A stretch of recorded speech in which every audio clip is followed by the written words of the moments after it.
የራሄላውያን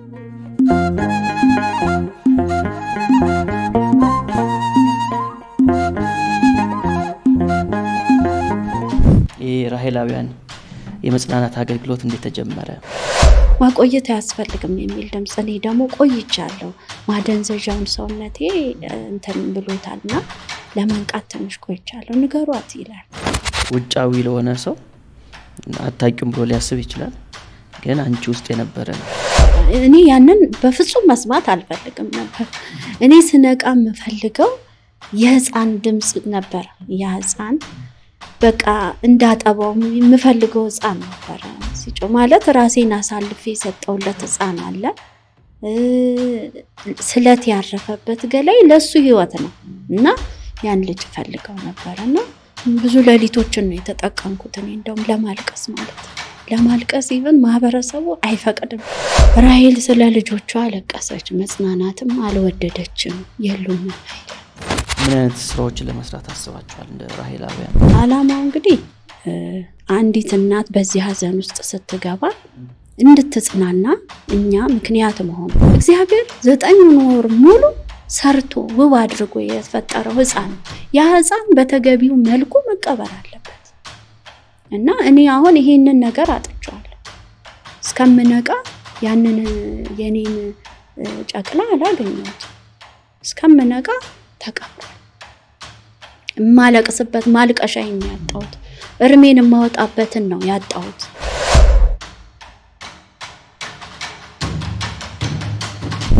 ከእግዚአብሔር ከአባታችን ከጌታም ከኢየሱስ ክርስቶስ ጸጋና ሰላም በያላችሁበት ይብዛላችሁ። ዛሬ እንግዲህ በልዩ መርሃ ግብር አዲስ ወቅታዊ ለብዙዎቻችን እንግዲህ መጽናኛ የሚሆን አንድ አገልግሎት አለ፣ ራሄላውያን የመጽናናት አገልግሎት የተሰኘ። ስለዚህ አገልግሎት እናወራለን፣ እንነጋገራለን። በተለይም ከአገልግሎቱ ጋር ተገናኝቶ ምናነሳቸው የተለያዩ ሀሳቦች ስለሚኖሩ ራሄላውያን የተሰኘውን ይህን አገልግሎት ዛሬ ወደ እናንተ እናስተዋውቃችኋለን፣ ወደ እናንተ እናደርሳለን። በዚህ መርሃ ግብር በጣም ብዙዎቻችሁ እንደምትጽናኑበት፣ ለተለያየ ጥያቄዎቻችሁ መልስ የምታገኙበት መርሃ ግብር እንደሚሆን አምናለሁ። እንግዲህ ዛሬ እንግዳ ጋብዤላችኋለሁ። እንግዲህ የራሄላውያን የመጽናናት አገልግሎት መሪ ማለት እንችላለን አይደል? እንኳን ደህና መጣሽ። እንኳን ደህና ቆያችሁ። ስለመጣሽ በጣም ደስ ብሎኛል። እኔም በጣም አመሰግናለሁ። የራሄላውያን የመጽናናት አገልግሎት የተሰኘ አንድ የአገልግሎት የሚኒስትሪ ማለት እንችላለን አይደል? አለና ስለዛ ሚኒስትሪ አንዳንድ ነገሮችን እንነጋገራለን። ከዛ በፊት ግን ራስሽን ብታስተዋውቂን። መልካም። ስሜ ብዙአየሁ ግርማ ይባላል። ተወልጄ ያደግኩት እዚሁ አዲስ አበባ ነው። እድሜም ደግሞ ለትምህርት እንደደረሰ በተወለድኩበት አካባቢ በነበረ የመጀመሪያ ደረጃ ትምህርት ቤት እንዲሁም ሁለተኛ ደረጃ ትምህርት ቤት ትምህርቴን አጠናቅቄያለሁ። ከዛም ደግሞ ወደ ትዳር ትምህርቴን እንዳጠናቀቅ ወደ ትዳር ነው የገባሁት። ከትዳር በኋላ ደግሞ በትዳር ውስጥ ሆኜ የኮሌጅ ትምህርቴን በሴክሬታሪያል ሳይንስ ፕላስ ማኔጅመንት ዲፕሎማ ምሩቅ ነኝ። እንግዲህ የባለትዳርና የ5 ልጆች እናት ነኝ። አንድ ደግሞ እንደዚሁ ከልብ የሚወለድ አንድ ወደውም ልጅ አለኝ። አጠቃላይ 6 ልጆች አሉኝ። ብዙ እንግዲህ በዚህ አገልግሎት በራሄል አገልግሎት ውስጥ እግዚአብሔር ከጠራኝ በኋላ ለመጀመሪያ ጊዜ ነው ወደዚህ ኢንተርቪው ስቀርብ። ወደዚህ ኢንተርቪው እንድቀርብ ስለጋበዝከኝ በጣም አመሰግናለሁ። ባጭሩ ይሄ ነው። እኔም አመሰግናለሁ በጣም ሙዜ። እንግዲህ ራሄላውያን የመጽናናት አገልግሎት የተሰኘ ያው ብዙ ሰዎች የሚያውቁት የራሄል አገልግሎት በሚል ነው። ቲክቶክ ላይ የአገልግሎት አለ። ለተለያዩ ሰዎች እንግዲህ በየሳምንቱ አይደል? ቅዳሜ እውነት ነው። ለምን ያህል ጊዜ ቆያችሁ ቲክቶክ ላይ? ወደ 2 ዓመት ከ7 ወር አካባቢ። 2 ዓመት ከ7 ወር። እስቲ ወደ ምክንያቱ እንምጣ። የራሄላውያን የመጽናናት አገልግሎት እንዴት ተጀመረ? በመጀመሪያ ስሙ የራሄል አገልግሎት ነው። እውነት ነው። እንዴት ተጸነሰ የአገልግሎት? መልካም። እንግዲህ ይህ አገልግሎት ወደ ህይወታችን የመጣው በ2003 ግንቦት ወር ላይ ነው፣ ግንቦት 23 ላይ ነው።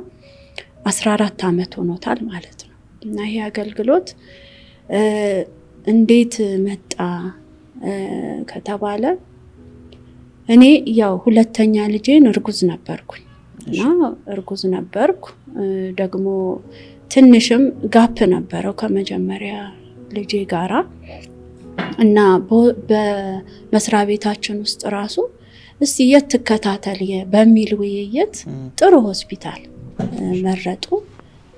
ዶክተሩን ጥሩ ናቸው ተባለና እዛ ክትትል ማድረግ ጀመርኩኝና ወራቶች ገፍተው 9 ወራት አልቆ ያንን ልጅ የምንቀበልበት ጊዜ ደረሰና የመጨረሻው ክትትል ላይ አስታውሳለሁ ግንቦት 20 ነበረ የመጨረሻውን ክትትልን ያደረኩትና ዶክተሩ በሌላ የስልክ ወሬ ውስጥ ነበሩ በእርግጥ አስታውሳለሁ እና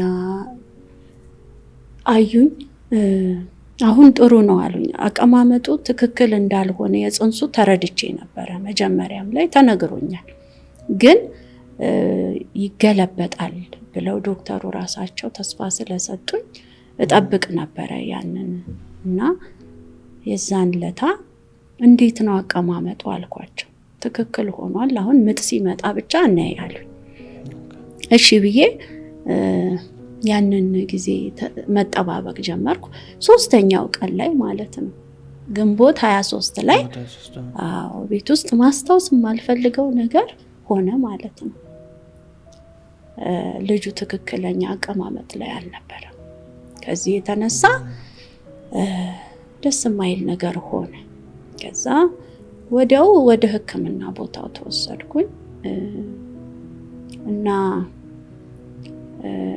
ወደ ኦአር ነው ቀጥታ የገባሁት። ለምን የልጁ የልብ ምት እየቀነሰ ነው ሲባባሉ ነበርና ልጁን ለማትረፍ ወዲያው ወደ ኦአር ገባሁ። የመጀመሪያ ልጄን በምጥ ነው የወለድኩት ያለምንም ችግር ማለት ነው። ከዛ በኋላ እንግዲህ ስነቃ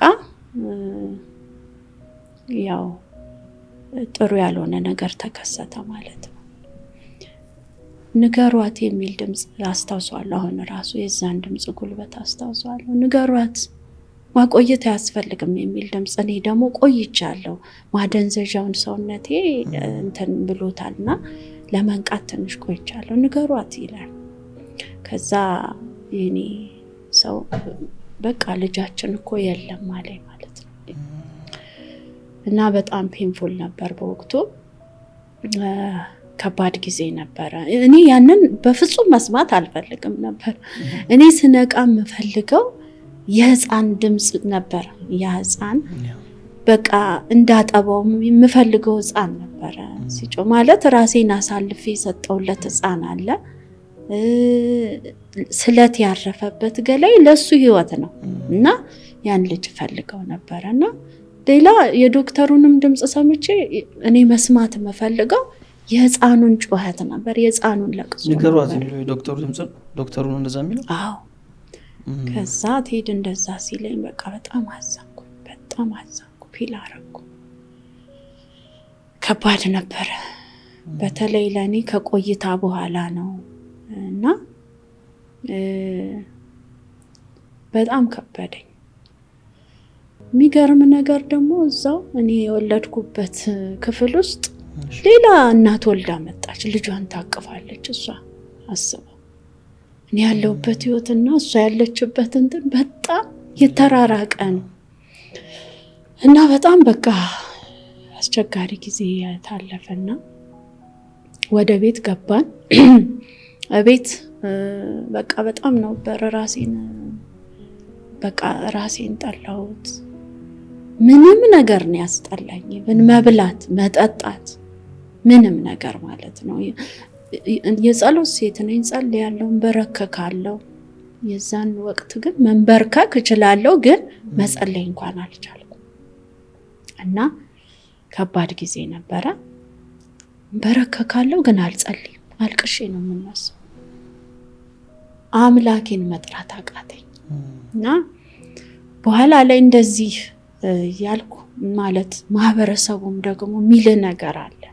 በቃ አንቺ እንኳን ተረፍሽ፣ በቃ የማያውቁት ሀገር አይናፍቅም ይላል።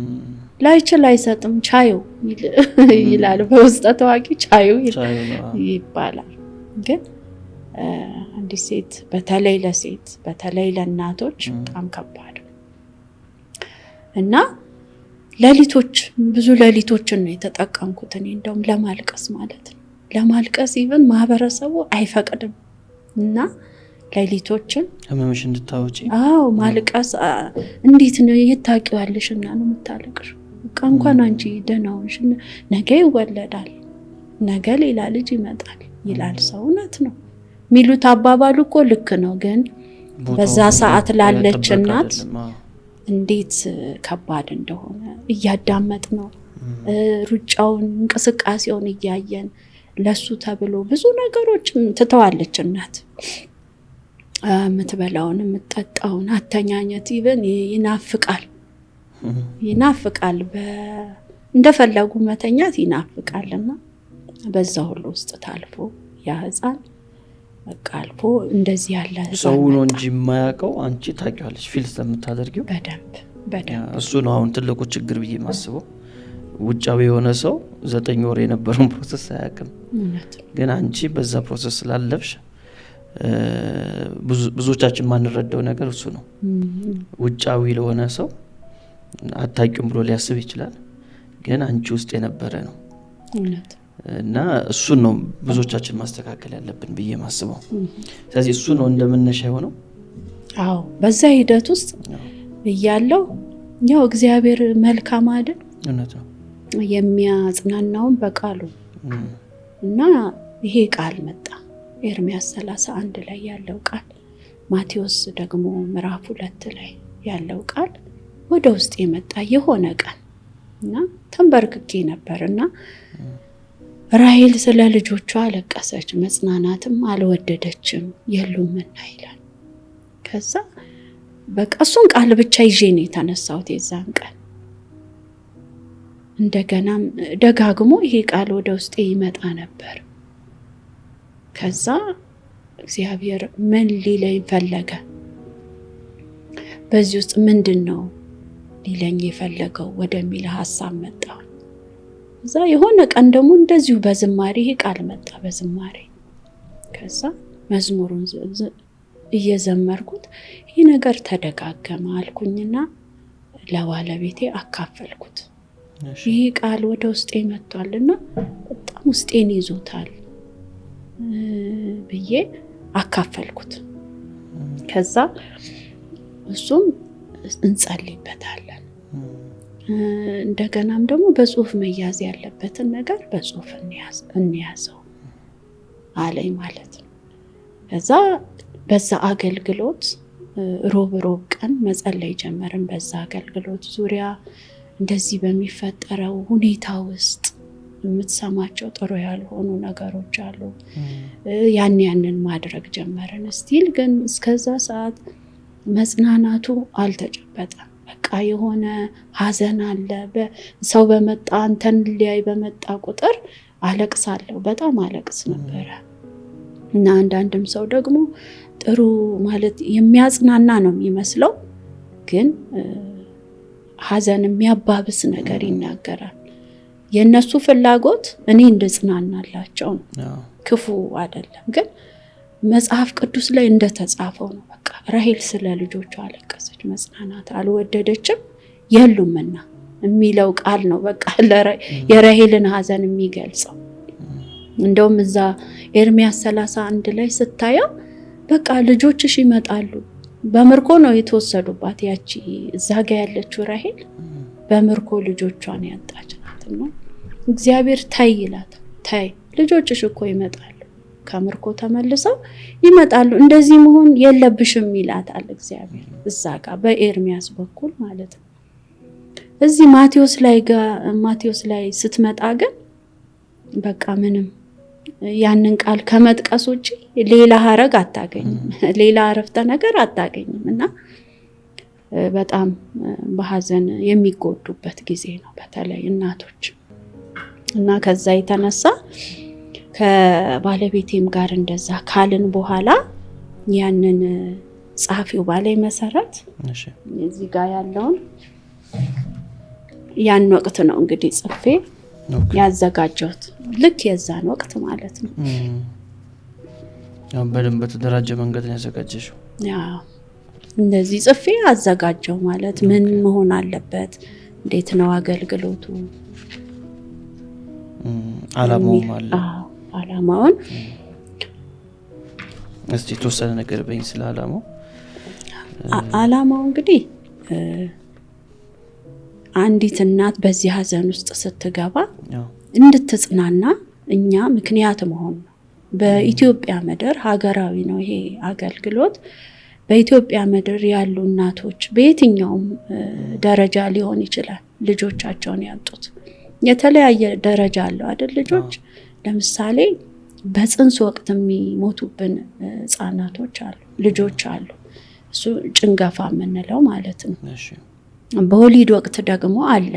በወሊድ ወቅት ማለት ይሄ ሙት ልደት የምንለው ወዲያው ይወለዳል፣ ወዲያው ደግሞ ህይወቱ ያልፋል። ሙት ልደት የምንለው አለ። ከዛ በኋላ የጨቅላዎች ሞት አለ። ከ0 ዓመት እስከ 1 ዓመት ያሉ ልጆች ህይወታቸው በተለያየ ምክንያት ያልፋል፣ እነሱ አሉ። ከዛ በላይ ደግሞ የልጆች ሞት አለ። ያንን ነው እንግዲህ እነዚህ በአራቱም ደረጃ ቢሆን የሚሞቱ ልጆች የራሄልን ለቅሶ የሚፈጥሩ ናቸው እና ራሄላውያኖች መጽናናት እንዲችሉ ነው። በቃ አላማችን፣ ራእያችን ይሄ ነው። ራእያችን አንዲት እናት በሀዘን ምክንያት ትዳሯ እንዳይፈርስ፣ ጤናዋ እንዳይጓደል፣ መስራት የምትችለውን ነገር መስራት እንድትችል ማስቀጠል ነው። ከሀዘን በተያያዘ እንዳትጎዳ፣ መሄድ ካለባት መስመር እንዳትቀር ማድረግ ነው ማለት ነው። በጣም ጥሩ። ይህን እንግዲህ መርሃ ግብር የምትመለከቱ ወንድሞች እህቶች እንግዲህ በብዙ አይነት መንገድ የምታልፉ ሰዎች አላችሁ እና በተለይም ከዚህ ጋር በተገናኘ ጥያቄ ያለባችሁ፣ ሰው ፈልጋችሁ ሰው ያጣችሁ፣ ምክር ፈልጋችሁ ምክር ያጣችሁ ሰዎች ካላችሁ ታች እንግዲህ የቡዜን አድራሻ ስለምናስቀምጥላችሁ እሷ ጋር ደውላችሁ መነጋገር መመካከር እንደምትችሉ በዚሁ አጋጣሚ ማሳወቅ ፈልጋለሁ። እንደ እቅድ የተያዙ ነገሮችም አሉ እዚህ ጋር እንደማየው። ስለሱም እስቲ የተወሰነ ነገር ብናወራ። እንደ ስራ ምንድነው የታሰበው በደንብ ለማከናወን የወደፊት እቅድ ተብሎ እዚህ ጋር የተቀመጠ ሀሳቦች አሉና ምን አይነት ስራዎችን ለመስራት አስባችኋል እንደ ራሄላውያን? ያው ብዙ ነው አላማው እንግዲህ ከዚህ ጋር ተያይዞ ከራዩ ጋር ተያይዞ ልጆቻቸውን ያጡ ወላጆችን ነው እንግዲህ መገናኘት ያለብን አይደል? ከዚህ የተነሳ ህብረት ማድረግ አለብን ከአብያተ ክርስቲያናት ጋራ፣ ከጤና ተቋማት ጋራ ግንኙነት በመፍጠር እንዲሁም ደግሞ ማህበራዊ ሚዲያዎችን በመጠቀም ይህንን አገልግሎት ራሱ ማስተዋወቅ ይኖርብናልና ለራሄላውያን የውይይት መድረኮችን ማመቻቸት ይኖርብናል። ብዙ ጊዜ በእርግጥ እነዚህ ራሄላውያን ወጥተው ይህንን ሀዘናቸውን መግለጽ እንዳለባቸው እንኳን የሚረዱ ጥቂቶች ናቸው። ግን አለባቸው በቃ ወጥተው ያን ሀዘናቸውን ማውጣትና ለሌሎች ራሄላውያን እነሱ ደግሞ መጽናናት ምክንያት መሆን መቻል አለባቸው እና በዚህ ሀዘን ውስጥ ያሉ እናቶች በተለያየ ሁኔታ ውስጥ ራሳቸውን እንዲያስገቡ እንመክራለን። ለምሳሌ በጸሎት ሊሆን ይችላል፣ በዝማሬ ሊሆን ይችላል፣ በተለያየ የእጅ ስራ ሙያ ሊሆን ይችላል። ግን ከዛ ሀዘን የሚወጡበትን ነገር ነው የምናመቻቸው እና እነዚህን እናቶች ለመርዳት የስነ ልቦና ድጋፍ ያስፈልጋቸዋል። ስሜታቸው ተጎድቷል፣ አካላቸው ብዙ ነገራቸው ነው የሚጎዳው ከዚህ ሀዘን የተነሳና እነሱ ደግሞ አገልግሎት እንዲያገኙ የራሄል አገልግሎት እንደ ተቋም መሆን ስላለበትና በዛ ተቋም ውስጥ ደግሞ እነዚህ ሰዎች ወደዛ ተቋም መምጣት እንዲችሉ ራሄላውያን የመጽናናት አገልግሎት የራሱ የሆነ ስፍራ ያስፈልገዋልና ከዛ በኋላ ነው እንግዲህ እነዚህን እናቶች ማገልገል እንደ ልብ ማግኘት የምንችለው። ግን እስካሁን በነበረን አገልግሎት እንደዚህ እንደ ዓላማ ያስቀመጥናቸውን ነገሮች በወጥነት ማድረግ ባንችልም የምናገኛቸው እናቶች ግን ወደኛ በውስጥ መስመር የሚመጡ እናቶች የምክር እገዛ አግኝተዋል፣ የስነ ልቦና ድጋፍ አግኝተዋል። ከህግ አግባብ ጥያቄ የነበራቸው እናቶች ያን መልስ አግኝተዋል እና ዋናው ዓላማችን እነዚህን እናቶች በተለያየ ድጋፍ ከዛ ሀዘን ማውጣት ነው። ምናልባት ከዚህ ጋር በተገናኘ ምንድን ያለው ቻሌንጅ?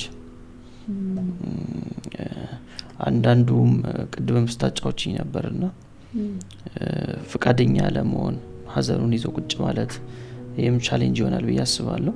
ግን በተጨማሪ ምን አይነት ቻሌንጆች አሉ እዚህ አገልግሎት ላይ?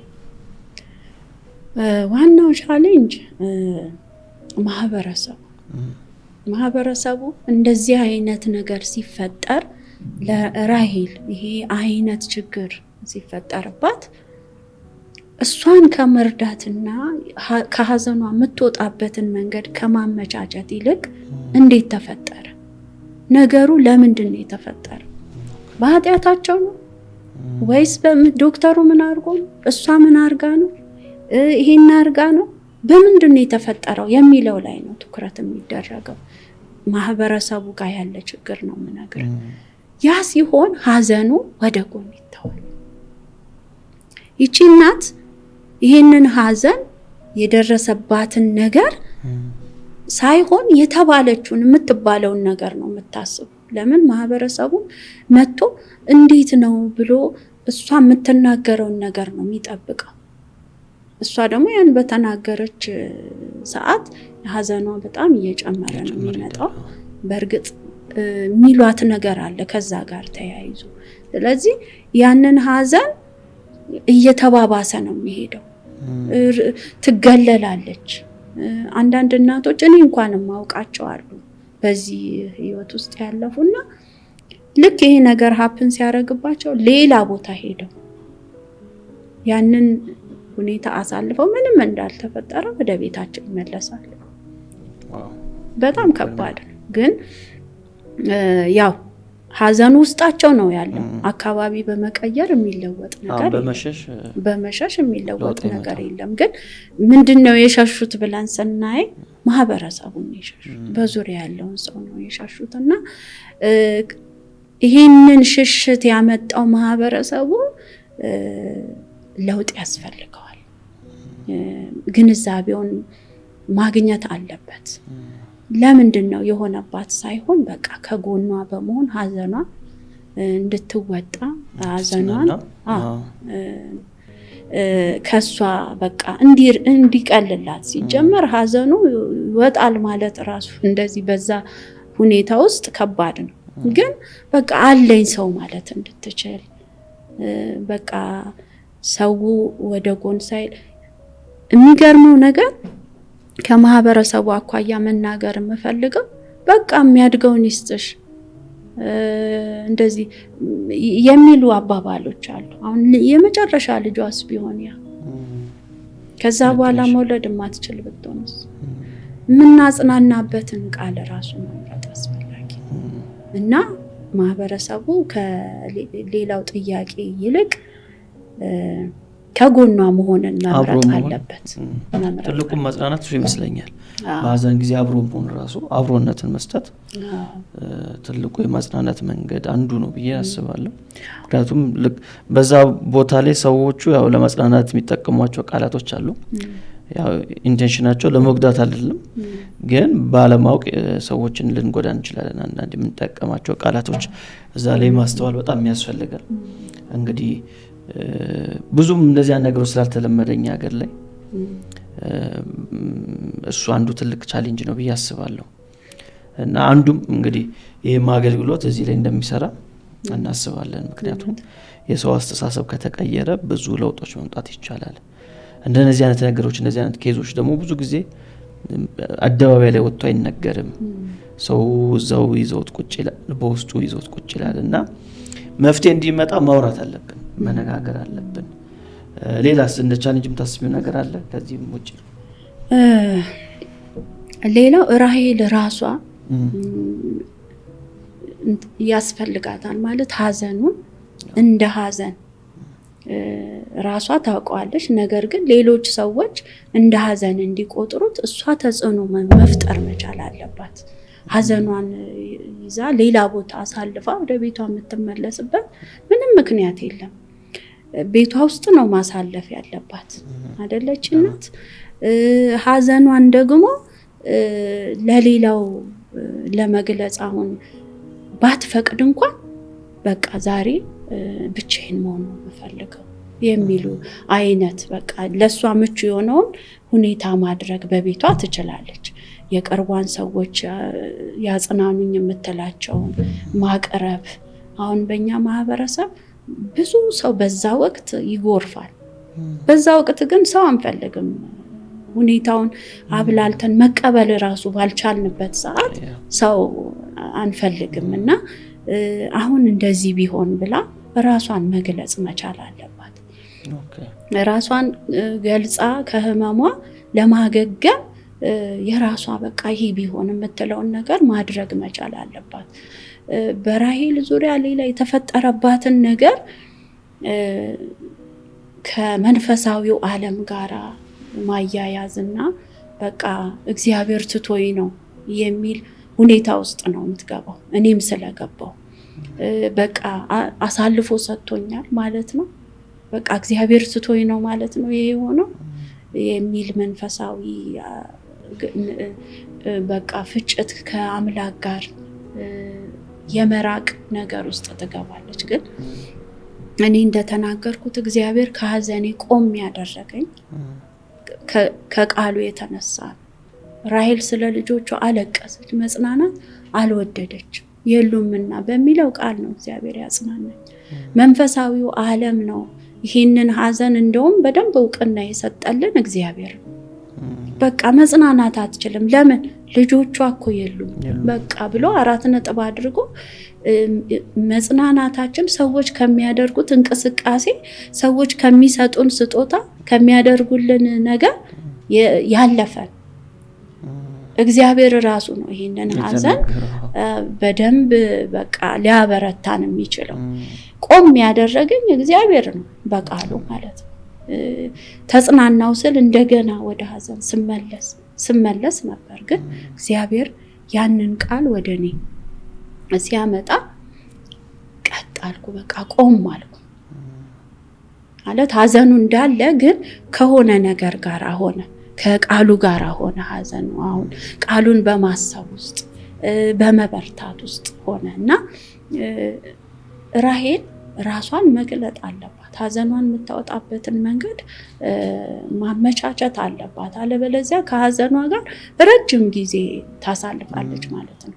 አንዲት እናት ደውላልኝ ነበረ እና እንደ ምሳሌ ላነሳው ፈልጌ ነው እና አንዲት እናት አለች ልጇን እያሳከመችው በሕክምና ስትረዳው ከቆየች በኋላ ህይወቷ አለፈ። ያቺ እናት እድሜዋ ረዝሞ ነው እንትን ያለችው፣ ግን በልጁ ሀዘን እንደተሰበረች ነው ወደ መቃብር የሄደችው። ለምን? ዙሪያዋ ያለው ዘመድ አዝማድ፣ ጎረቤት፣ ማህበረሰቡ ለሀዘኗ ምንም አይነት በቃ የሰጠው ነገር ሀዘኗን እውቅና ሰጥቶ አንቺ እኮ ተጎድተሻል ብሎ አጠገቧ የሆነ ሰው አልነበረም ማለት እስከ መጨረሻው ልጄ እንዳለች ይቺ እናት ህይወቷ አለፈና የሚያሳዝን ነገር ነው። ይሄ አንድ ስለሰማን ነው፣ ግን ብዙ ይኖራል በየአካባቢው በየስፍራው እንደዚህ ያለ ሀዘን ብዙ አለ። በተለይ እኛ ሀገር ኢትዮጵያ ውስጥ በጣም አሁን የልጆችን ሞት እንኳን በተመለከተ ብዙ እየሰማን ነው። የህፃናቶችን ሞት በተመለከተ ብዙ እየሰማን ነው እና እንደ አገልግሎት ለአገር የሚያስፈልግ አገልግሎት ነው። ሌላው ቻሌንጅ ይሄንን አገልግሎት ወይም ወደዚህ ጉዞ አንዲት እናት ስትገባ በቃ የሚደርሱባት ብዙ ጫናዎች አሉ። በእርግጥ ግን ራሷን ባለችበት ሆና መግለጽ መጽናናት ባለባት ደረጃ ሌላው ለቅሶ እንደሚሆን መሆን አለበት። ሌላም ቻሌንጅ አነሳለሁ። በሕክምና ተቋማት ውስጥ ብዙ እናቶች ልጆቻቸው ህይወታቸው ሲያልፍ ጥለዋቸው ነው የሚሄዱት እና ብዙ የሬሳ ክፍሎቻቸውን የብዙ ህፃናቶች ሬሳ የብዙ ጨቅላዎች በተለይ በወሊድ ወቅት የሚከሰተው የጨቅላ ሞት ላይ ወይም በወሊድ የሙት ልደት ላይ ልጆቻቸውን ይዘው አይሄዱ። እነሱም ይጠይቃሉ፣ የጤና ባለሙያዎችም ይጠይቃሉ። ይዛችሁ ወስዳችሁ መቅበር ትፈልጋላችሁ ወይስ ይላሉ። አይ ብለው እናቶች ይሄዳሉ። ያ ማለት ይቺ እናት በጣም ትልቅ የሆነ ነገር ነው ያጣችው። የልጇን ህይወት ከማጣቷ ባሻገር ልጇን አለመቅበር ማለት ምን ማለት ነው? በጣም የሚገርም ነገር። አለማስተዋላችን ራሳችን ያላስተዋልነው ነገር እኔ ድንጋጤው የሚፈጥረው ነገር መሰለኝ ብዙም ሞት ላይ ነው። ድንጋጤው አይደለም እንዴት ይዤ እገባለሁ? ቅድም እንደነገርኩ ማህበረሰቡ አለ። ይህን ለምን ይዘሽ ትመጫለሽ? ቤተክርስቲያን እንኳን ተሄዶ እኮ አይቀበርም፣ በጓሮ ነው የሚቀበረው። ይሄ ራሱ እንደዚህ ለሚሞቱብን ጨቅላዎች ራሱ አክብሮት መንፈግ ነው። እግዚአብሔር 9 ወር ሙሉ ሰርቶ ውብ አድርጎ የፈጠረው ህፃን ነው። ያ ህፃን በተገቢው መልኩ መቀበር አለበት እና እኔ አሁን ይሄንን ነገር አጥቻለሁ። እስከምነቃ ያንን የኔን ጨቅላ አላገኘሁት። እስከምነቃ ተቀብሯል። ማለቅስበት ማልቀሻዬን ነው ያጣሁት። እርሜን ማወጣበትን ነው ያጣሁት። እና ደግሞ አለማየትስ ብዙ ጊዜ እዚህ ጋር ነበር። አለማየትም ራሱን የሚፈጥረው ጭንቀት አለ። ብዙ እንደዚህ በሙት ልደት ወቅት ልጆቻቸው ያጡ እናቶች የሚያነሱት አንዱ ነገር ይሄ ባያትስ ኖሮ ህፃኑን ባየውስ ኖሮ የሚል ጥያቄ ያነሳሉ። መጽናናታቸው ሩቅ ይሆናል፣ በጣም ሩቅ ይሆናል። ቢቀብሩ አዎ በትክክል በቃ በስነ ስርዓት መቀበር መቻል አለበት። እንደዚህ በሬሳ ሳጥን መሸጫ አካባቢ እንኳን ስታልፍ እኮ ትንንሽ ሳጥን አታይም። እኔ በጣም አስተውያለሁ። አታይም፣ ትልልቅ ነው የምታየው። በትንንሽ ልጅ ለማሰራት እንኳን ወላጅ ይችላል በዛን ወቅት ለዛ ልጅ እዛ ሄዶ ይሄንን አሰሩልኝ ማለት ይችላል። ግን በጤና ተቋማት ውስጥ ያ ህፃን እናቲቱ ነቅታ እስከምትቀብረው እንኳን ማቆየት መቻል አለባቸው። ብዙ መንገዶች አሉ እነሱ የሚያውቋቸው። እኔ የጤና ባለሙያ አይደለሁም፣ ግን ሬሳ ወይም ደግሞ በድን የሆነን ማቆየት ይችላሉ። እናትየው እስክትነቃ ድረስ መጠበቅ አለባት። እኔ በጣም ተጎድቻለሁ፣ በጣም ተጎድቻለሁ። ማየት ነበረብኝ እና ይሄ አንዱ በጤና ተቋም ውስጥ ያለ ችግር ነው። በቃ እናት ሀዘኗን ማውጣት አለባት፣ መቅበር አለባት። ለጨቅላዎቻችንም ራሱ አክብሮት መስጠት ያስፈልጋል። መቀበር አለባቸው በስነ ስርዓቱ ማለት ለዛች እናት የመጽናናት መንገድ ይሆንላታል። ሪካቨር እንድታደርግ አንዱ መንገድ ነውና ግን ብዙ እናቶች እንደዚህ አይነት ነገር ሲገጥማቸው በቃ ራሳቸውን ነው ይዘው የሚወጡት። እነዛን ጨቅላዎች ጥለው ነው የሚወጡት። ይሄም ሌላው ቻሌንጅ ነው።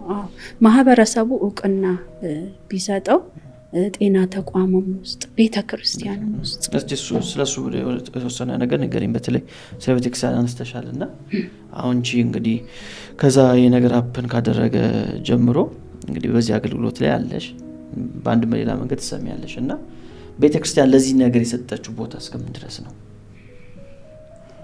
እኔ እስከማውቀው ምንም የለም ባይነኝ ማለት አሁን ራሱ የራሄል አገልግሎት ሲባል ምንድነው የራሄል አገልግሎት ብለህ ሐሳቡን ስትነግራቸው ኢንስፓየር ይሆናሉ። እንደ አዲስ ነው ነገሩን የሚቀበሉት ብዙ ወንድሞች እና ብዙ አባቶች መጋቢዎች እና ይሄንን ነገር አላዩትም ብዬ አስባለሁ። ለዛ ነው እኔ አሁን ይሄን ያህል አመት በተገቢው አይነት ሁኔታ ነው ወይ እያገለገልሽ ያለሽው ብትለኝ አይደለም። ማለትም ከኑሮ ጋራ ያለ ጊዜ የምትወስደው ለቤተሰብ ያ ተጨምሮ እንደሚገባ እያገለገልኩ አይደለም። ግን ደግሞ አለ የሆነ እኔ ማየው ነገር አለ ቤተክርስቲያን ውስጥ በየሆስፒታሉ እንደውም ስፍራ ኖሮን ደግሞ እንደዚህ የሚገጥማቸው እናቶች ሌላ ቦታ አይደለም የሚሄዱት እንዲኮ አይነት የገጠማቸው እናቶች አሉ እኮ እዚህ ቦታ ጋር እነሱ ጋር ብትሄጂ እንደዚህ አይነት ድጋፍ አለ አብረውሽ ይሆናሉ ደግሞ እነሱም በዚህ ውስጥ ስላለፉ ላንቺ ጥሩ ነው ብለው በዙሪያ ያሉ ሰዎች ያችን እናት ይዘው የሚመጡበትም ቦታ ያስፈልጋልና እንደዛ ሲኖር እኔ ያንን አያለው። ግን ቤተክርስቲያን ውስጥ ብትል እኔ አሁን ቤተክርስቲያን ውስጥ ሆኜ ነው እንግዲህ እርጉዝ ነበርኩ ያ ነገር የተፈጠረው ከባዱ ነገር። ግን የቤተክርስቲያን አካላት መጥቶ ያወራኝ በዚህ ዙሪያ በርቺ ያለኝ የለም። እና አንድም ደግሞ በጣም ፊል ያደረኩት የተሰማኝ ጊዜ ያ ነው። የቤተክርስቲያን ሰዎች ጉብኝት የመሳሰለው ነገር ይኖራቸዋልና እንዲህ ያለው ነገር ላይ ደግሞ እንደውም በይበልጥ እዚህ አይነት ሁኔታ ውስጥ ያሉ እናቶች መታየት አለባቸው፣ መጎብኘት አለባቸው ብዬ አስባለሁ። ስለዚህ ለቤተክርስቲያንም እንግዲህ የማንቂያ ደወል ይሆናል ብዬ አስባለሁ። ብዙ ጊዜ ትኩረትም አይሰጠውም እንዳልሽው፣ ብዙ ጊዜ ደግሞ የሚሆንም አይመስለውም። ብዙ ሰው ከህፃናት ጋር በተገናኘ በቃ ከስንት አንድ ብቻ ተደርጎ ይቆጠራልና ለዛም ተገቢ የሆነ ትኩረት አይሰጠውም። አንዳንዱም ደግሞ ቅድም እንዳልሽው በተለይ በጨቅላ ጊዜ ሲሞቱ የሙት ልደት ነው ያልሽን?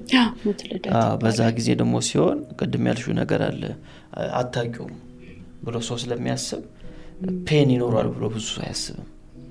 እና በቃ ፔን አይኖርም ብሎ ስለሚያስብ ሰው ለዚህ ነገር ላይ ትኩረት አይሰጠውም።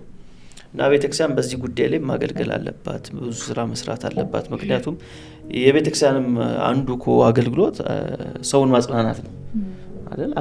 አጽናኑ ይላል። ደስ ካላቸው ጋር አብሮ ደስ ማለት፣ ከሀዘኑ ጋር አብሮ ማዘን አንዱ የቤተክርስቲያን አገልግሎት ነው። እና በዚህ ጉዳይ ላይ እንግዲህ የቤተክርስቲያን መሪዎችም ትኩረት እንዲሰጡት ማሳሰብ ፈልጋለሁ። እንግዲህ የራሄልም አገልግሎት የራሄላውያን አገልግሎትም እንግዲህ የሚያመጣውም ተጽዕኖ ይኖራል ብዬ አስባለሁ ከአሁንም በኋላ የበለጠ። በተለይም ሚዲያውን ትልቅ ፓወር ያለው ነገር ነው። ቲክቶክ ላይ እንግዲህ ያገለገልሽ ትገኛለሽ። እሱንም እንግዲህ ሊንኩንም እናስቀምጥላችኋለን እዚህ ላይ ገብታችሁ ፎሎ አድርጓት። ዘውትር ቅዳሜ ምሽት 3 ሰዓት ላይ ፕሮግራሙ አለና ቲክቶክ ላይ መታችሁ በዚህ ራሄላውያን የሆናችሁ እዚህ መድረክ ላይ መታችሁ ብታወሩበት ብትናገሩበት መፍትሄ ማግኘት ትችላላችሁና ምክንያቱም ብዙ ነገሮቻችን እኛ ይዘን ደብቀን ነው እንደ ሀገርም እንደ ባህልም እንደ ህብረተሰብ ምን ሄደው ግን ማውጣት አለብን፣ መናገር አለብን። የበለጠ ደግሞ በዚህ መንገድ ላይ ካለፉ ሰዎች ጋር ተገናኝቶ ማውራት ራሱን የሚያመጣው መፍትሄ አለው ብዬ አስባለሁና ዘውትር ቅዳሜ ማታ 3 ሰዓት ላይ በቲክቶክ እንግዲህ በዚህ ጉዳይ ላይ ራሄላውያን የሚሰጡት የአገልግሎት መድረክ አለና ታች በምናስቀምጥላችሁ ሊንክ እየገባችሁ ፎሎ እያደረጋችሁ የዚህ መርሃ ግብር ተሳታፊዎች እንድትሆኑ በዚህ አጋጣሚ ያሳስባለሁ። እንግዲህ ከዚህ ከራሄላውያን አገልግሎት ጋር በተገናኘ ሌላም ፖይንቶች እናንሳ። በተለይም የባሎች ድርሻ እስከምን ድረስ መሆን አለበት ብለሽ ታስቢያለሽ? ያው የዚህም ነገር እነሱም ተካፋዮች ናቸው፣ ግን እናቶች ላይ የበለጠ ፔኑ የሚጨምር ይመስለኛል ዝም ብዬ ሳስበውና አንዳንዴም የፍቺም ምክንያት ይሆናል። አንዱ የፍቺ ምክንያት ይሆናልና እስቲ እንደ ቤተሰብ እስቲ ንገሪኝ። እዚህ በጽሁፍ ራሱ የተቀመጠ አለ። በዚህ ችግር ውስጥ ያሉ እናቶች ብቻ አይደሉም፣ ራሔላውያን ብቻ አይደሉም፣ አባቶችም አሉ፣ ቤተሰቦችም አሉ፣ ልጆች ማለት ነው። ልጆች ማለት ለዛ ለሚወለደው ህፃን እህት ወይም ወንድም እንሆናለን ብለው የሚጠብቁ አሉ። የሚታይ ነገር እኮ ነው ማለት አንዲት እናት እርጉዝ ስትሆን ትታያለች አይደል? ማሚ ምንድነው ብለው ይጠይቃሉ። እዚህ ውስጥ ኮታ አለ ወንድምህ አለ ብለን እንናገራለን። እና እነዛ ልጆች በጣም ይጠብቁታል እና በጣም ጠብቀው የለም ስትላቸው ደግሞ በጣም ነው የሚጎዱት። እና የአባቶች ድርሻ ያልከው እነሱም ያዘኑ ተካፋይ ናቸው። ሀዘኑ ራሱ የራሳቸው ነው። በጣም ሀዘኑ የራሳቸው ነው። በጣም ይጎላል እናትየው ላይ። አንዳንድ ቤት ውስጥ ደግሞ በጣም በሚገርም ሁኔታ በተቃራኒ ሆኖ ታገኛለህ። ግን በጣም በጥቂት ቁጥር ነው እሱ። ወንዶቹ ብሰው ከሴቶቹ ከእናቲቱ ወንዶቹ ብሰው ይገኛሉና የአባቶች ድርሻ እርስ በርስ መጽናናት ያለባቸው ማለት እኔ አሁን በዛን ወቅት በጣም እኔ ነኝ የባሰብኝ ማለት ነው። እና ሌሊት ላይ በቃ ቀን ማልቀስ ስለማልችል ቀን ወይ ሰውም ሲመጣ በመሳሰለው ምክንያት ብቻ ማልቀስ አትችልም እና ሌሊት ነው ማለቅሰውና ባሌ ዝም ብሎ አይተኛ ተነስቶ አቅፎ ያባብለኛል። በቃ ማለት ትሪት ያደርገኛል፣ ይረዳኛል፣ ከዚህ ሀዘን እንድወጣ በቃ የራሱን ድርሻ ይወጣል። እሱም እኮ እኔን ያባበለ እሱም እኮ ሀዘኑን ያወጣል። የሀዘኑ ክብደት እኛ ላይ የሚሆነው ከብዙ ነገር አኳያ ነው። ለምሳሌ ያ ለዛ ህፃን ራሴን ለስለት አሳልፌ ሰጥቻለሁ። ያ ቁስል አለ፣ ያ ህመም አለ። እንደገናስ ያ ህፃን ሊጠባው የተገባ አካል አለ፣ ጡት በጣም ያብጣል። በጣም በሚገርም ሁኔታ ያብጣል እና መተኛት ይከለክላል። እና ብዙ ነገር ነው በቃ ያንን ህመም የሚቀሰቅሰው ነካ የሚያደርግ አርፋ ማተኛበት ያን ህመም ይነካካል። በቃ መተኛት አትችልም። እዚህ ጋር ቁስል አለ፣ ያ አካል አለ፣ የምታውቀው አካል አለ። ልጄ የነበረበት አካሌ አለ። ብቻ ብዙ ነገር ለልጄ ያዘጋጃቸው ነገሮች አሉ። ልጄ ሲመጣ ይሄን ይለብሳል፣ ይሄንን እንደዚህ ያደርግለታለሁ ብለን የምንለው ነገር አለ። ያ ራሱ ብዙ ሀዘኑን ወደ ላይ እንዲወጣ ያደርገዋል። እና ከነዚህ እናቶች አጠገብ መሆን አለበት ባል። የባሎች ድርሻ እውነት ነው፣ ሀዘንተኞች ናቸው። ግን መጽሐፍ ቅዱስም ላይ ራሱ ራሔል ስለ ልጆቿ አለቀሰች፣ መጽናናት አልወደደችም የሉምና። እነዚህ ልጆች በራሔል ብቻ አልተወለዱም፣ አባቶች አሏቸው። ግን የእግዚአብሔር ቃል ለምንድን ነው ራሔልን አጉልቶ የጠቀሰው? ሀዘኗ በጣም የሷ ስለሚጎላ ነው። ስለዚህ ባሎች በዚህ ጊዜ በጣም ነው ማበረታታው። የኔ ባሌ አጠገብ መሆኑ በጣም ረድቶኛል ብዬ አስባለሁ። ረድቶኛል ብዬ አግዞኛል። ቶሎ እግዚአብሔር የሰጠኝንም አቅጣጫ ከዚህ ሀዘን ለመውጣት እግዚአብሔር የሰጠኝንም መንገድ በአግባቡ እንድጠቀምበት በቃ እንዳልተወው በቃ እንደዚህ አድርጊ ጻፊው እያለ ሲመራኝ ነበረ እና በጣም ከፍተኛ አስተዋጽኦ አላቸው። እነሱም ከሀዘን ይወጣሉ፣ ሚስቶቻቸውንም ደግሞ ከሀዘን እንዲወጡ አቅጣጫ መንገድ ይሆናል። ልክ ነሽ። በተለይም እስቲ አንድ ነገር ላንሳ። የህፃን ልጅ ሞት ካጋጠመ በኋላ ቀጥታ ሌላ ልጅ ለመውለድ ፍርሃት አለ። እሱን ነገር እስቲ የሆነ ነገር በይ። በጣም በተለይም ደግሞ በዚያን ስሜት ውስጥ ያሉ ሰዎችም ስላሉ በፍርሃት ውስጥ ያሉ ለነሱም የማጽናኛ ቃልም እንዲሆን ማበረታቻም እንዲሆን የሆነ ነገር እስቲ በይ። በጣም ፍርሃት አለ። አንደኛ እንደው ለመውለድ ትፈልጋለች ያቺ እናት። ግን ያ ነገር አሁንም እኔ ላይ ይመጣል ትላለች። አሁንም እኔ ላይ ይመጣና እንደገና ሀዘን ውስጥ ገባለሁ የሚል ከፍተኛ ፍርሃት ያድራል። ከፍተኛ በጣም ትልቅ ፍርሃት። እሱ ብቻ አይደለም የሚገርም መውለድ እችላለሁ ወይ የሚለው ጥያቄ። መውለድ እኮ የምትችል ሴት ናት አይደል?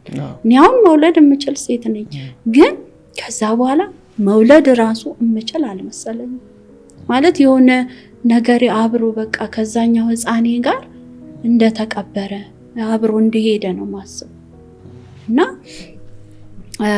እርጉዝ ከዛ በኋላ ራሱ እርጉዝ ሆኜ በጣም አላሰብኩትም ነበረ ወቅቱን ራሱ። እኔ እርጉዝ ሆናለሁ ብዬም ራሱ አላስብም። ለምን በቃ ያንን ፋይሉን የተዘጋ ያክል ነው ከዛኛው ልጅ ጋራ በቃ አብሮ እንደሚሄድ ነውና በጣም ፍርሃት አለ።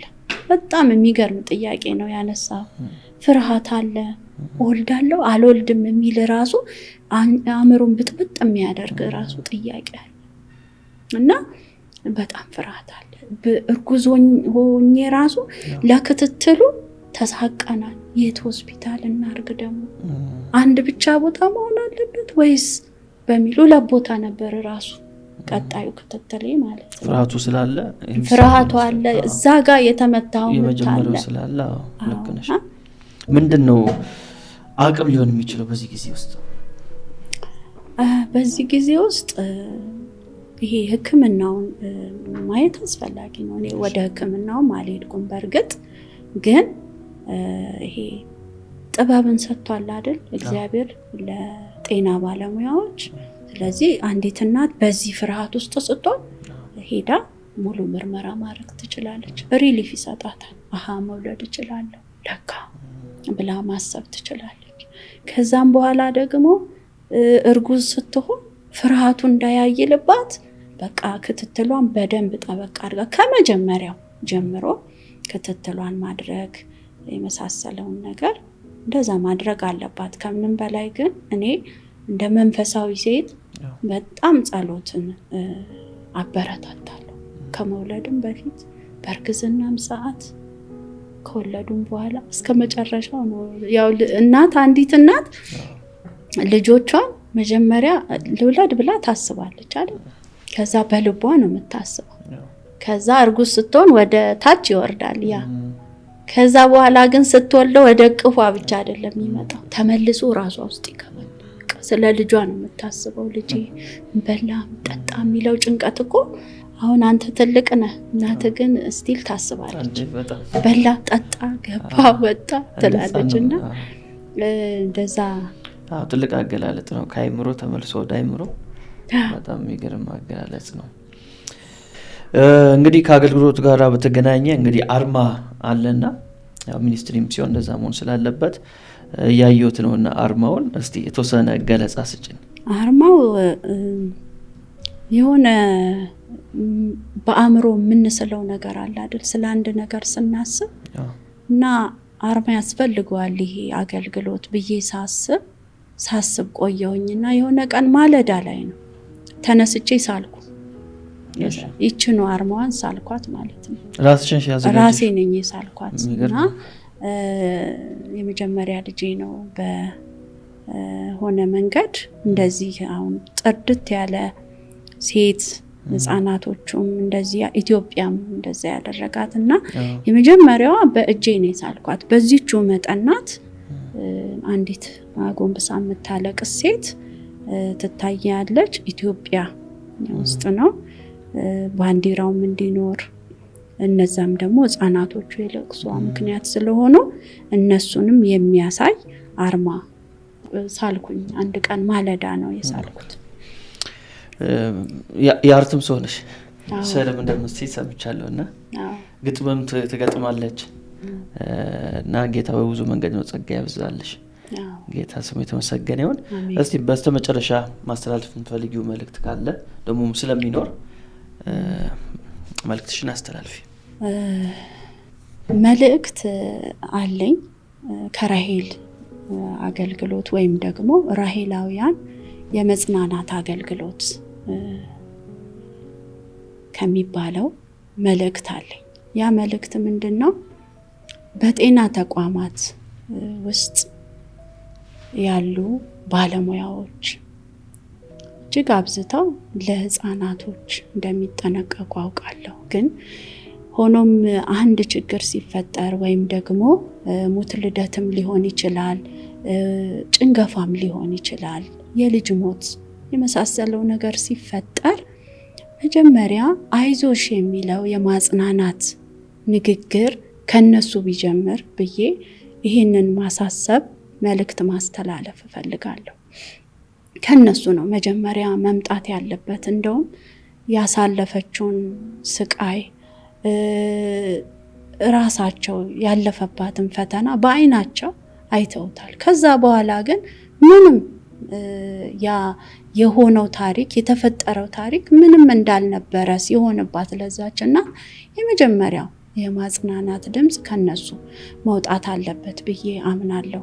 ንገሩ ብቻ በማለት ሳይሆን ራሳቸው ቀረብ ብለው አይዞሽ የሚለውን ነገር ቢያስተላልፉ እመክራለሁ። ሌላው በዛው በጤናው ዙሪያ ልናገር የምፈልገው አንዲት እናት 9 ወር ሙሉ ልጇን ስትንከባከብ ቆይታ ህይወቱ ሲያልፍባት ወይም ሞት ልደት ሲከሰት ከወለደች እናት ጋራ አንድ ክፍል ውስጥ እንድትሆን ባይደረግ ይሄ መልእክቴ ነው። ምክንያቱም ያለችበትን ሀዘን በደንብ አድርጎ የሚያባብስ ስለሆነ ይሄንን ባያደርጉ ላለሁኝ። በቀጣይ መልእክቴ ለማህበረሰቡ ነው። ማህበረሰቡ ሁሉም ይሄ ሁኔታ ለተፈጠረባቸው እናቶች፣ ቤተሰቦች ድጋፍ አቅም መሆን አለበት። ይሄም የሚሆነው እንዴት ነው? ከሀዘናቸው ጎን መቆም መቻል አለባቸው። አታውቂውም፣ በሌላ ይክስሻል፣ ምንም አልተፈጠረም፣ አይዞሽ የሚሉ ንግግሮች ሳይሆኑ ሀዘኗ እንደ ሀዘን ማህበረሰቡ ተቀብሎ ከዚህች እናት ጎን መቆም ቢችል በጣም ደስ ይለኛል። በቀጣይ ደግሞ ለመንግስታት ማለት ለሚመለከታቸው አካላቶች ስለዚህ አገልግሎት ከዚህ አገልግሎት መናገር የምፈልገው ነገር አለ። ይሄ አገልግሎት ለአንድ ቡድን ወይም ደግሞ ለአንድ ማህበረሰብ ወይም እኔ ለማውቃቸው ብቻ የመጣ አገልግሎት አይደለም። ይህ አገልግሎት የሀገር አገልግሎት ነው። ሁላችሁም በጎናችሁ በቅርባችሁ የምታውቋቸው ሰዎች በዚህ ውስጥ ያለፉ እናቶች በጓዳቸው ሲያለቅሱ ሲያነቡ፣ ጠዋት ግን እናንተ ፊት ፈገግ ሲሉ ፊታቸውን ስታዩ ማዲያቶቻቸው ምስክራቸው ነው። ለሚያሳልፉት ሌሊት፣ ለሚያሳልፉት ሀዘን ግን እናንተ ያንን ሳይሆን ማወቅ ያለባችሁ ሀዘናቸው እየጎዳቸው እንዳለ ነው። ሳቃቸው የእውነት እንዳልሆነ ማወቅ አለባችሁ። እና እነዚህ እናቶች በቃ ድጋፍ ያስፈልጋቸዋል። በሀገር ደረጃ ይህ አገልግሎት መቆም አለበት ለሀገር። ዛሬ እዚህ አዲስ አበባ ነው ያለነው። ዛሬ ግን አዲስ አበባ ስላለን አዲስ አበባ ብቻ አይደለም ይሄ ችግር ያለው፣ በየሀገሩ አለ ይሄ ችግር። ይሄ አገልግሎት ልቆ ቢወጣ በየሀገሩ ያሉ እናቶችን መርዳት እንችላለን። እነዚህ እናቶች የሚገርማቸው አቅማቸው ያላቸው ጥበብ ያላቸውን ዕውቀት በሀዘን ምክንያት ይዘውት ወደ መቃብር ይወርዳሉ። ግን እኛ ብናበረታታቸው ከሀዘናቸው ጎን ብንቆምላቸው እነሱ የሚጠቀም ማህበረሰብ ሌላ አለ፣ እነሱ የሚጠቅሙት ሌላ ማህበረሰብ አለ። እና ይሄ ጉዳይ የሚመለከታቸው በተለይ ከሴቶች ከህፃናት ጋር የሚሰሩ ተቋማት፣ ድርጅቶች፣ በመንግስት ደረጃ ያላችሁ ሁላችሁም በንቃት እነዚህን እናቶች እነዚህ ያዘኑ እናቶችን እንድናገለግል እመክራለሁ። በሙያ ጭምር በመምከር በመሳሰለው ሙያ ላይ የተሰማራችሁ ብዙ እናቶች አሉ የእናንተን አገልግሎት የሚጠይቁ። እግዚአብሔር እንኳን ከሰጣችሁ ላይ እኮ አስራት ብሎ ከ10 1 ለእግዚአብሔር ትሰጣላችሁ። ከ10 አገልግሎታችሁ አንድ ደግሞ ለራሔል አገልግሎት ስጡ። ምታማክሩ አማካሪዎች እንደዚህ ውስጥ ለሚያልፉ እናቶች ከ10 አንድ እስቲ የምክር አገልግሎት ስጡ። እኔ ጥሪ አቀርባለሁ። በዚህ ጉዳት ውስጥ ያለፉ እናቶች ብዙ አገልግሎት ይፈልጋሉ። ከምንም በላይ ግን የሚፈልጉት አገልግሎት ከሀዘናቸው ጎን እንድትቆሙ ነው። ያጡትን እነሱም እንዳጡት እንድትረዷቸው ነው ማሳስበው እና የሚመለከታችሁ ሁሉ ይህንን አገልግሎት እንድትቀላቀሉ። እኔ ብቻዬን ምንም ማድረግ አልችልም። እኔ እግዚአብሔር አገልግሎቱን ወደ እኔ ህይወት አመጣው፣ ግን አገልግሎቱ የሀገር ነው። በሀገር ዙሪያ ያሉ እናቶች አሉ እያሉ በቤታቸው ያሉ በቤታቸው ቆዝመው ያሉ ያለ ጧሪ ያሉ እናቶች የሉ አሉ። ግን ከሀዘናቸው ጎን መቆም ደግሞ የኛ ኃላፊነት ነው። እውነት ነው። አንዳንድ እናቶች በዚህ ውስጥ ያለፉ እንኳን አገልግሎትሽ ያስጨንቃል፣ በቃ እኔ አንቺ አገልግሎት ላይ መምጣት ይጨንቀኛል፣ ፈራለሁ ይላሉ። እውነት ነው፣ ይጨንቃል፣ ማውራት ይከብዳል፣ ያስጨንቃል። ግን ይህን ያስጨነቀንን ነገር አብረን ስናወራው ከጭንቀቱ ባሻገር ሌሎችን ከጭንቀት የምናወጣበት መስመር ነው የሚሆነው እና እርስ በርስ በዚህ ውስጥ ያለፋችሁ ራሔላውያን ደግሞ ለእናንተ መልእክት አለኝ። እርስ በርስ እንገናኝ፣ እንነጋገር።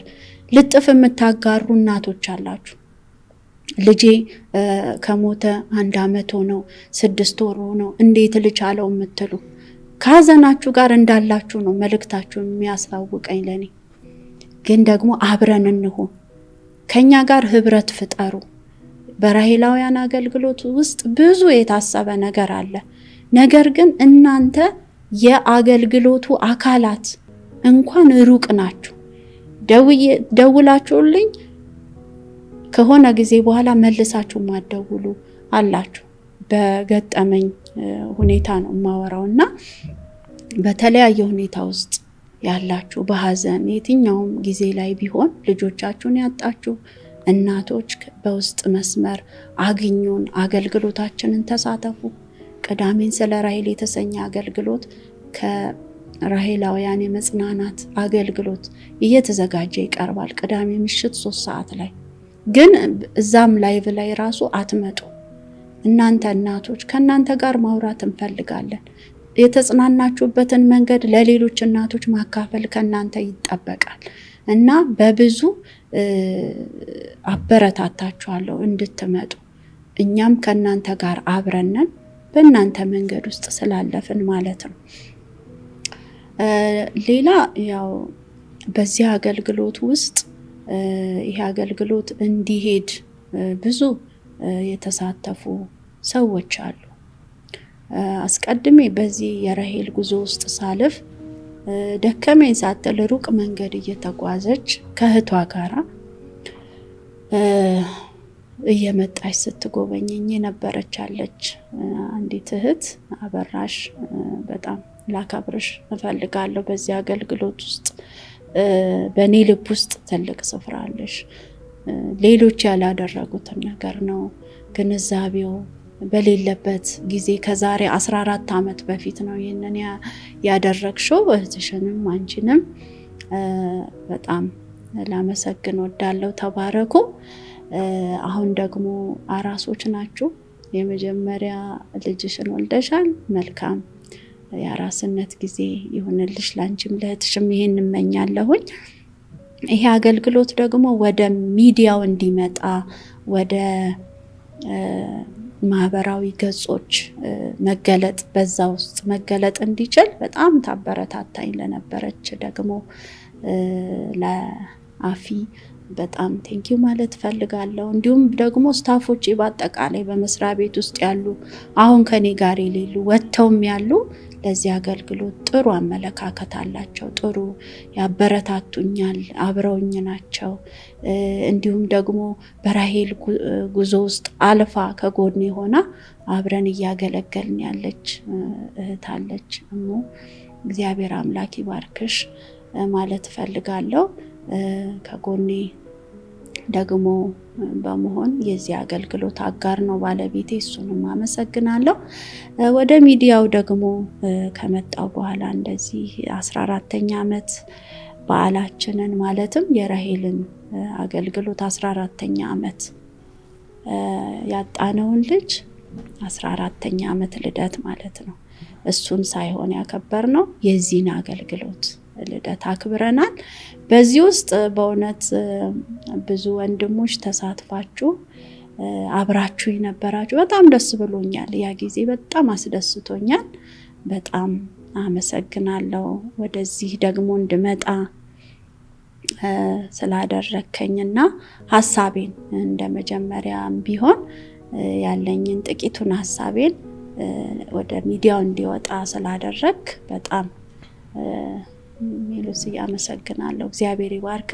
በዙሪያ ያሉ ወንድሞችን ሁሉ ላመሰግን እወዳለሁ። በጣም ቴንኪው ማለት እፈልጋለሁ።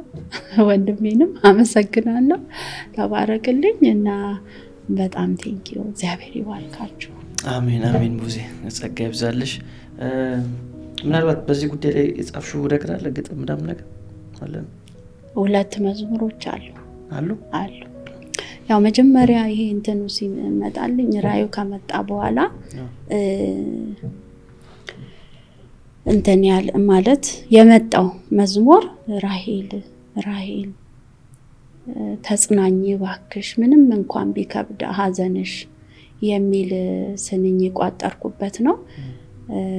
ሀዘን እጅ ኖሮት ቀሰቀሰኝ ትላለች ማለት እነሳለሁ። ትንሽ ተኝቼ ብድግ ብዬ የማለቅስበት ጊዜ ስለነበረ እሱን ያሳየውበት ስንኝ ነውና ልሞክረው። ራሔል ራሔል ራሔል ራሔል ራሔል ራሔል ተጽናኝ እባክሽ እባክሽ ምንም እንኳን ቢከብድ ሐዘንሽ ሐዘን እጅ ኖሮት ሌሊት ቀሰቀሰኝ ደሞ ሊያባክነኝ ሊያንሰቀስቀኝ ዞር በልልኝ ብለም ብታገል አልሆነ መቼ እንዲህ ይሆናል ሰው እንደወደደ። አመሰግናለሁ በጣም ስለመጣሽ እንግዳችን ስለሆንሽ እንደዚህ አይነት የማጽናኛ ቃል ደግሞ ስላስተላለፍሽ ጌታ በብዙ መንገድ እንዲባርክሽ ጸሎታችን ነው። ደግሞ የአገልግሎት ከዚህ የበለጠ ሰፍቶ በስቶ ለብዙ ሰዎች ጥቅም ሆኖ ደግሞ እንደምናየው እርግጠኛ ነኝ። በማንኛውም ሰዓት መልእክት የምታስተላልፊው ነገሮች ካሉ የስቱዲዮአችን ክፍት ነው። እሱን ማሳወቅ ፈልጋለሁ። እንግዲህ የዛሬው መርሃ ግብራችን ይሄን ይመስላል። የራሔልን አገልግሎት ወይም የራሔላውያንን የማጽናናት አገልግሎት ማግኘት የምትፈልጉ ሰዎች፣ ኮንታክት ማድረግ የምትፈልጉ ሰዎች ካላችሁ ስክሪኑ ላይ በምታዩት አድራሻ ደውላችሁ ማግኘት ትችላላችሁ። እንዲሁም ደግሞ በተለያየ መንገድ ድጋፍ ማድረግ የምትፈልጉ ሰዎች በምክርም ሊሆን ይችላል፣ ሀሳብ በመስጠት በተለይም ደግሞ የቤተክርስቲያን ድጋፍ በጣም ያስፈልጓልና የአገልግሎት በዛ መንገድ የቤተክርስቲያን አገልጋዮች መሪዎች ያላችሁ ብታግዙ፣ ቀኝ እጃችሁን ብትሰጡ፣ የጤና ተቋማትም በዚህ አገልግሎት ላይ ብትሳተፉ ምክንያቱም ጉዳዩ እንደ ሀገርም ስለሆነ ማለት ነው እና ይሄ ጉዳይ ነገ ላይ ማን ቤት እንደሚገባ አናውቅም። ስለዚህ ሁላችንም ከዚህ አገልግሎት ጎን መቆም አለብን። ራሔላውያንን ማጽናናት ይኖርብናል። ሁላችንም ጋር ያለውን ነገር ብናዋጣ ይህ አገልግሎት እንዲሰፋ ትልቁን አስተዋጽኦ ማድረግ እንችላለንና ሌላም ጊዜም እንግዲህ እንደ ጌታ ፍቃድ እንመለስበታለን ብዬ አስባለሁ። እስከዛው ድረስ ግን የዛሬው መርሃ ግብራችንን በዚህ ላይ እንፈጽማለን። በተለየ ርዕስ እስከምንገናኝ ድረስ ያ ፍቅር፣ የወልድ ቸርነት፣ የመንፈስ ቅዱስ ኅብረት ከሁላችን ጋር ይሁን።